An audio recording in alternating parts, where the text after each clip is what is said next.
Happy fall, y'all. Today is my October TBR and pile of possibilities. So I do have a stack of books as like possibilities that are perfectly themed for October. However, I'm not saying I'm going to read this, I'm going to read that. I really honestly don't know what I'm going to read and what I actually will read in October outside of two books. Um, the reason why I'm not really committing to a official formal TBR this month is I'm pretty hard in a reading slump. Um, I'm still reading, but I'm reading like maybe 10 pages a day. And partly it's just me getting back into a rhythm of work. It's been just getting back into the new groove of things. I've had 5 IEP meetings already this year, which is a lot for the beginning of the year. They're usually spread out a little bit more. And so I come home and I just am having a hard time concentrating. Like the books I'm enjoying when I read them, I just am having a hard time concentrating. So that's why I'm not committing hard. So I have lots of ideas. We're going to see what I get to. But let's just dive right in. So first, I know for sure I'm going to read Jade War by Fonda Lee, which this is book 2 in the Greenbone saga. I read book 1 in September. Thoughts on that in my wrap up. But I really did enjoy it. So I'm going to continue on. And this is the story of the No Peak clan, is who we mainly follow on this island named Kun or Kekon. I'm not sure how it's pronounced.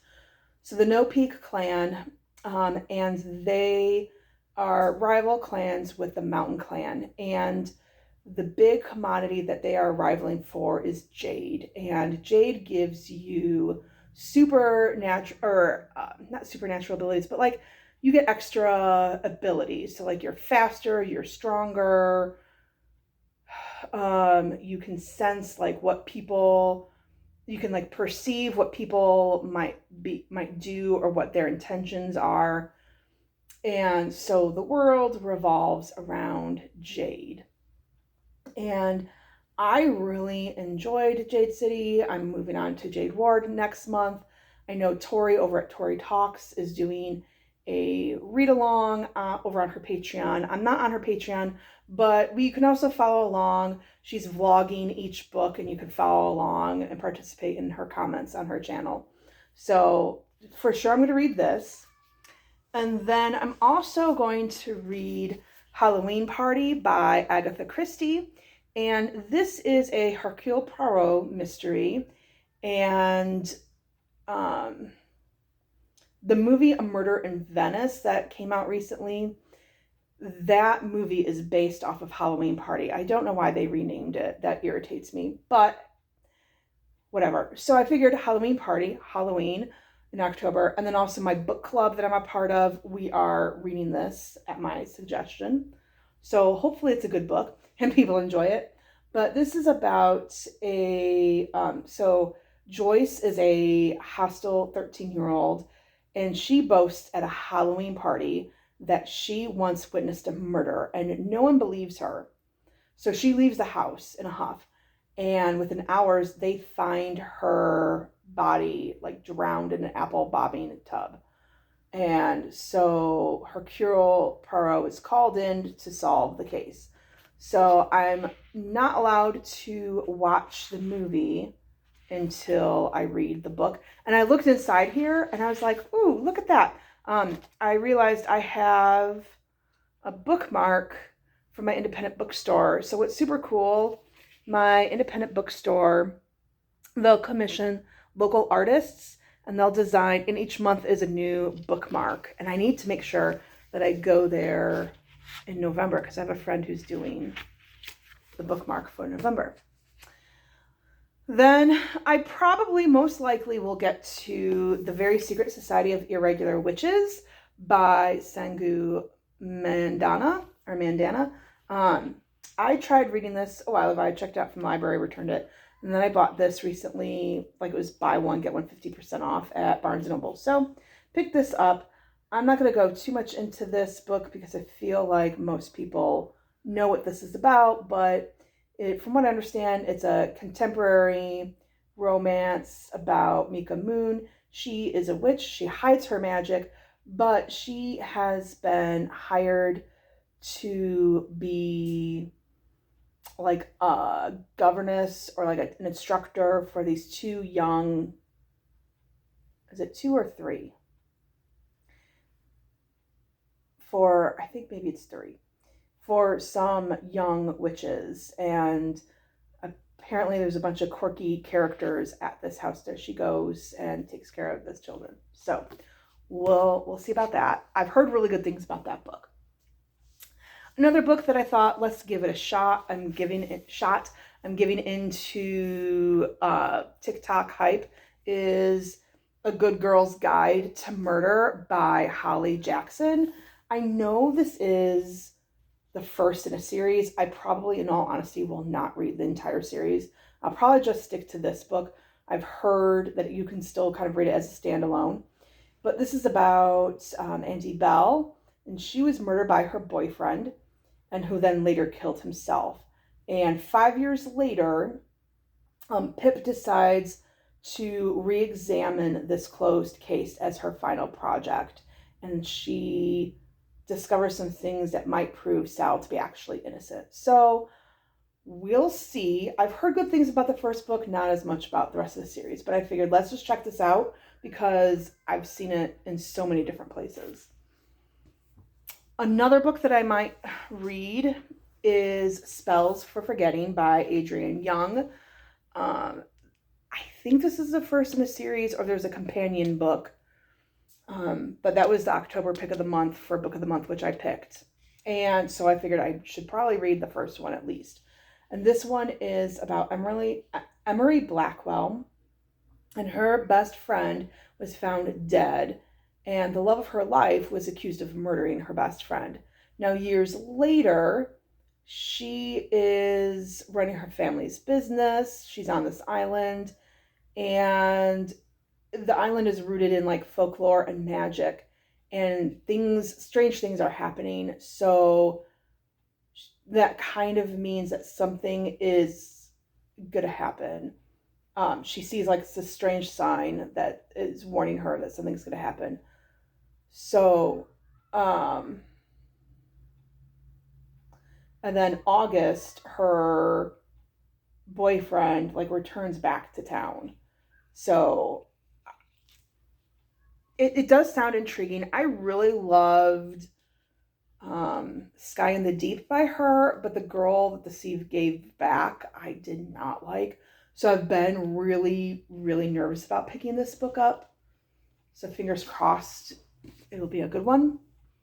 Another book that I have that would fit perfectly for October and would also fit perfectly for Victober, which is reading Victorian literature in October.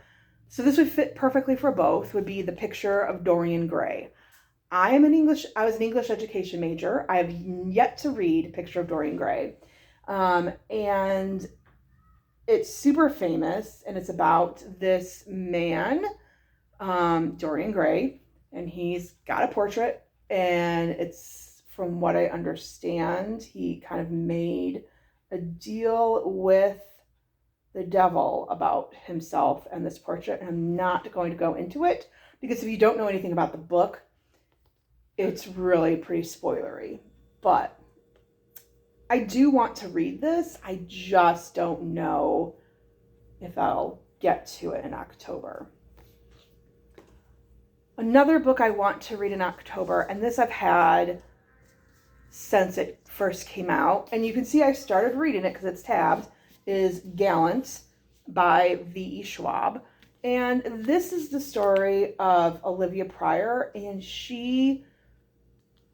I believe she lives in an orphanage, and she gets her mother's journal. And in her mother's journal, it always says, don't go to Gallant, don't go home. But then she gets this letter that invites her to Gallant. So, of course, she goes there. And she is like the last living relative She finds her last living relative and this family matter. And from what I understand, it's kind of like a YA gothic horror novel. So I loved The Invisible Life of Addie LaRue. I heard this is not as good, so I'm not going to judge V.E. Schwab by this book. Um, but we'll give this a shot. And then lastly, you can see I've started reading this one as well years ago.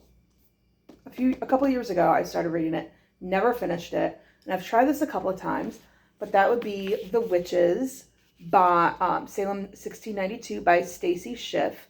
This is a nonfiction book, actually, about the Salem witchcraft trials, and I've always been fascinated by the Salem witchcraft trials. I'm so fascinated by the psychology and the economics and the history of it, and like how and why they happened. Actually, we had to pick a historical event in social studies in the 8th grade to do research on and like write a research paper and then present it to the class. And I chose Salem witchcraft trials. And we had to have these visual aids for it. And so, of course, everyone did like a couple, like 3 posters. Oh no, me? I did 2 posters, and then I borrowed my mom had a friend who dressed up as a witch every Halloween, so I borrowed her witch's costume, and I went and changed, and before I gave my presentation, I came out in my witch's costume, and I did my my speech about Salem witchcraft trials. So at any rate, I do have this book on audio on Libby, and I started listening to it. I figure, like, I will say this, I have a hard time with audiobooks and tracking and retaining information. But I realized, you know what, this, I don't have to remember a plot line. I could just, and I'm not having to remember or retain the information for, like, a novel or like, writing a book or writing a research paper. So we're going to try listening to it. So I just started that this morning. And the narrator so far I enjoy, and it's interesting. So we will see if I can pull this off. I really do want to pull this off because I've heard phenomenal things about this book. And that is my TBR for October. It doesn't seem super intensive, but like I'm teaching, and I started something Monday nights and I started something Wednesday nights. So that knocks out 2 nights or 2 days pretty much of reading. And I come home exhausted lately. I just come home and I take a nap. So we'll see. It'll be interesting to see what I read. Let me know, based on my TBR, what you think I should prioritize. Jade War for sure, Halloween Party for sure, but beyond that, what should I prioritize? And let me know in the comments below what you're reading, and happy reading.